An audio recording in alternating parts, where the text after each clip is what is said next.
Bueno, seguimos conversando con Elías Acosta Matos y Narciso Izaconde, ambos en escenarios diferentes en la mañana de hoy. Y decíamos antes de irnos a la pausa que íbamos a aprovechar para tener una opinión de ustedes, la opinión de ustedes sobre el proceso venezolano.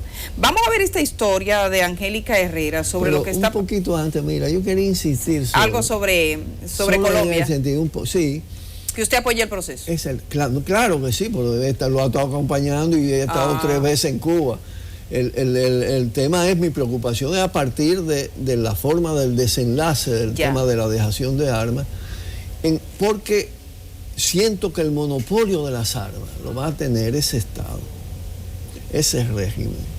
Y los paramilitares todavía tienen. Y que el desarme debilita la contrapartida en esa correlación. Es decir, usted no está de acuerdo con el desarme. ¿Por qué se produce la negociación? Por lo que decía Elías, por un cierto empate. No pudieron derrotar a la FARC no pudo llegar a nivel de insurrección y de toma de poder. Entonces, se prolonga el conflicto, viene el anhelo de paz del pueblo, hay necesidad de paz, entonces se crea esa situación. Ahora puede haber un cierto desequilibrio riesgoso que hay que compensar. Aunque sí quedan heridas muy amplias, como aquella de la toma de la Suprema Corte, donde hubieron bastantes víctimas. Sí. Vamos a Palacio de Justicia. Bueno, vámonos en este momento entonces con una historia de Venezuela, sí, de lo que está pasando, sobre todo porque está en juego posteriormente una posible votación. República Dominicana podría tener ahí su voto. Vamos a ver la historia de Angélica Herrera. Al presentar su informe sobre Venezuela ante el Consejo Permanente, el secretario general de la OEA, Luis Almagro, exigió a los países miembros que atiendan lo que calificó como una crisis humanitaria inédita y reiteró que su objetivo no es castigar ni sancionar al país petrolero. Estará en nosotros elegir el camino sobre la situación de los presos políticos en Venezuela. Si le damos la posibilidad al pueblo de Venezuela de elegir su destino, se lo negamos. Si permitimos que los obstáculos administrativos imprevistos prevalezcan sobre la voluntad de la gente. La presentación del reporte y el debate avanzaron pese a los intentos de la canciller venezolana Delcy Rodríguez, apoyada por Bolivia y Nicaragua, para impedir la intervención de Almagro, bajo el argumento de que el informe fue hecho a espaldas de Venezuela con propósitos golpistas. El secretario general está dando un golpe de Estado a esta organización y está promoviendo con la oposición venezolana un golpe de Estado en Venezuela. Pero la moción venezolana solo recibió el apoyo de 12 países frente a 20 que votaron a favor de celebrar la sesión. Carlos Vecchio, el líder del partido venezolano Voluntad Popular, celebró el inicio del debate. Creo que los países iban a quedar muy mal si paraban una discusión. Esa votación ya es clave. Ya el hecho que se discuta, que el mundo escuche al secretario general hablando de la profunda crisis que tiene Venezuela, para nosotros ya es un triunfo. Con este paso sin precedentes, el secretario Almagro se convirtió en el primero en invocar la Carta Democrática contra un país miembro sin que el gobierno de ese país lo solicitara. Decenas de manifestantes a favor de la propuesta de Almagro y algunos en contra se congregaron en las afueras de la sede del organismo en Washington. El pueblo venezolano tiene la necesidad urgente de esta activación. En Venezuela no hay un conflicto, simplemente no hay un entendimiento. Angélica Herrera, Voz de América. Bueno, Narciso, hay 2 escenarios. Está ese escenario de la Organización de Estados Americanos, UEA, y por otro lado un intento de diálogo. Una organización que no debiera existir ya. Pero debiera estar disuelta. Sí. Yo lo dije a raíz de la Asamblea General aquí, lo cual hacerla aquí ya era una ofensa.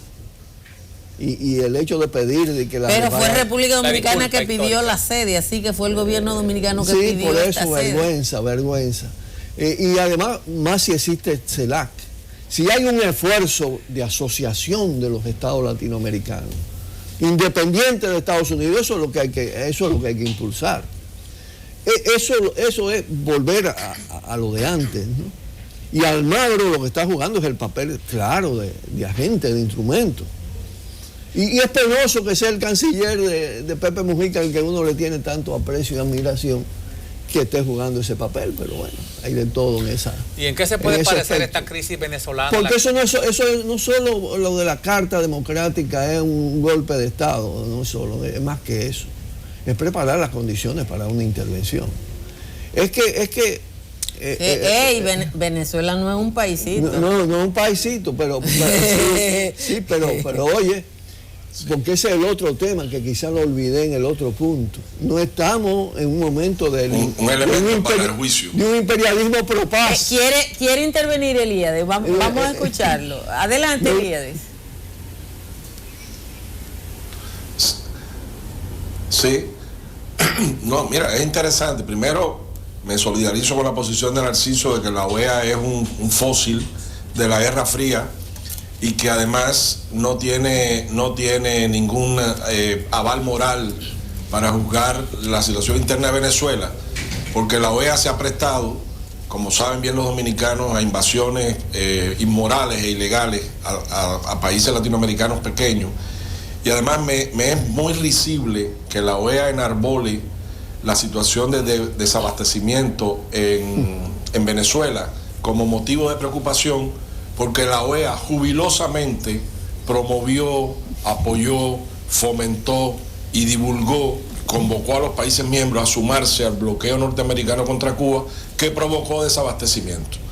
Quiere decir, no puede ser que quien provocó desabastecimiento con fines desestabilizadores ahora se preocupe por los abastecimientos con fines también desestabilizadores.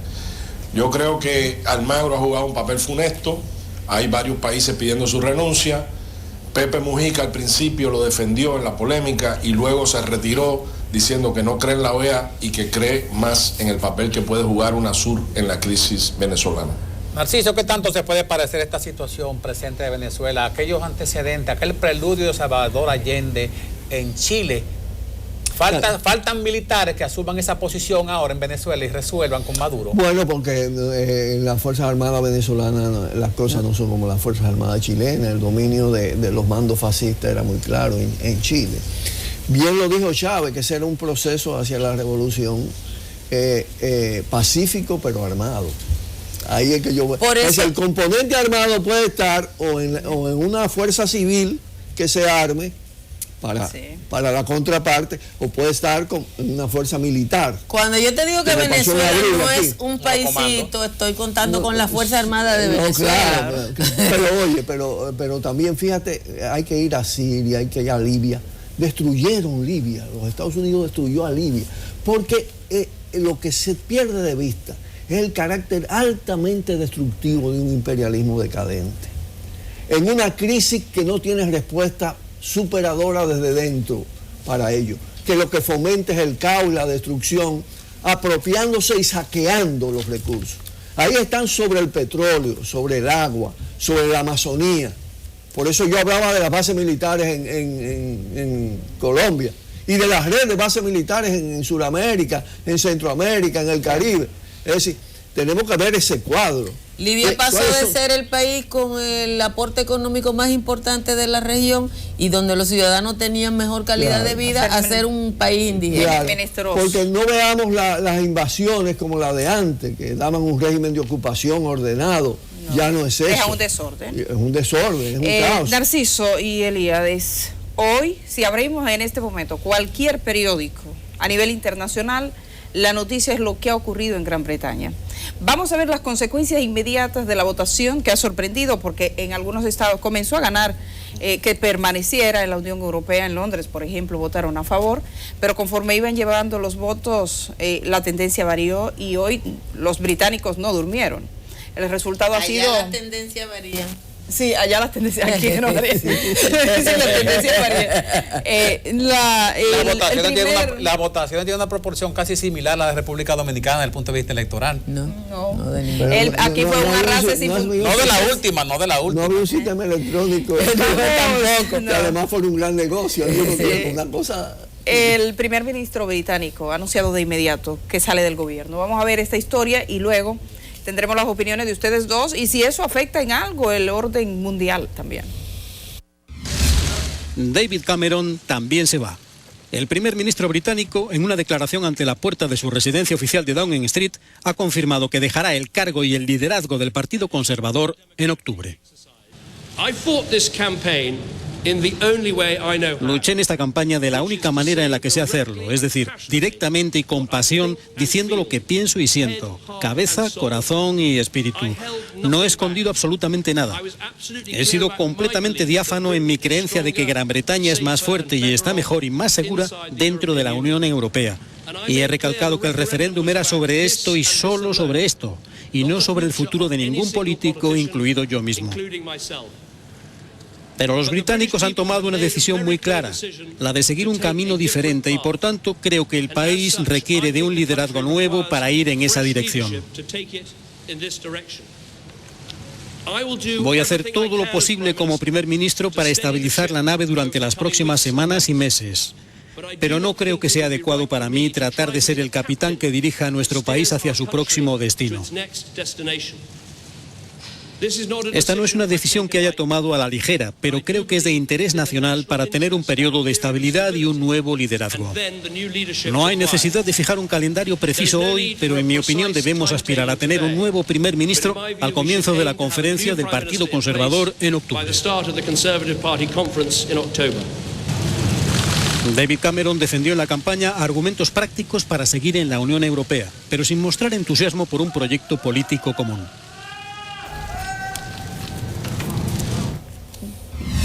Bueno, conectamos con Eliades Acosta Matos. Eliades, pensemos en esta reflexión suya en los ciudadanos dominicanos de este país, para comprender en qué afecta o les toca o si tiene algo que ver para el mundo y específicamente para América Latina esta decisión.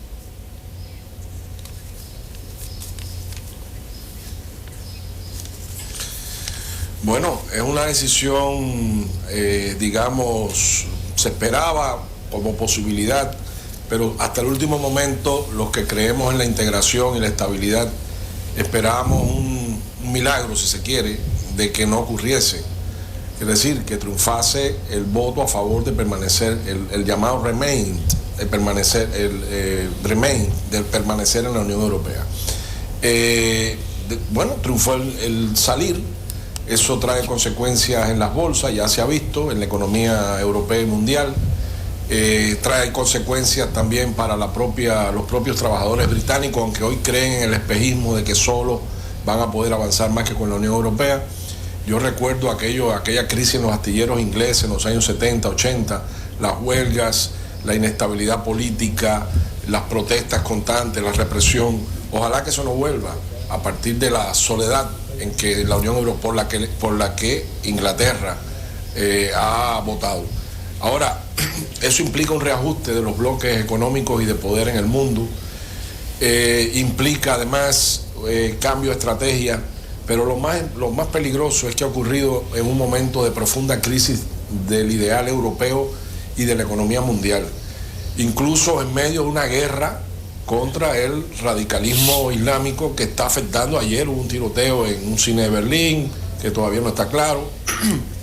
Acaba de ocurrir matanzas incluso en los propios Estados Unidos, en Orlando, y estamos ante un momento donde el sentido común hubiese aconsejado la unión, como ocurrió entre los aliados durante la Segunda Guerra Mundial contra un enemigo poderoso y taimado, y además en medio de dificultades económicas y la crisis migratoria que evidentemente afecta a todos los países del mundo, no solo a los europeos.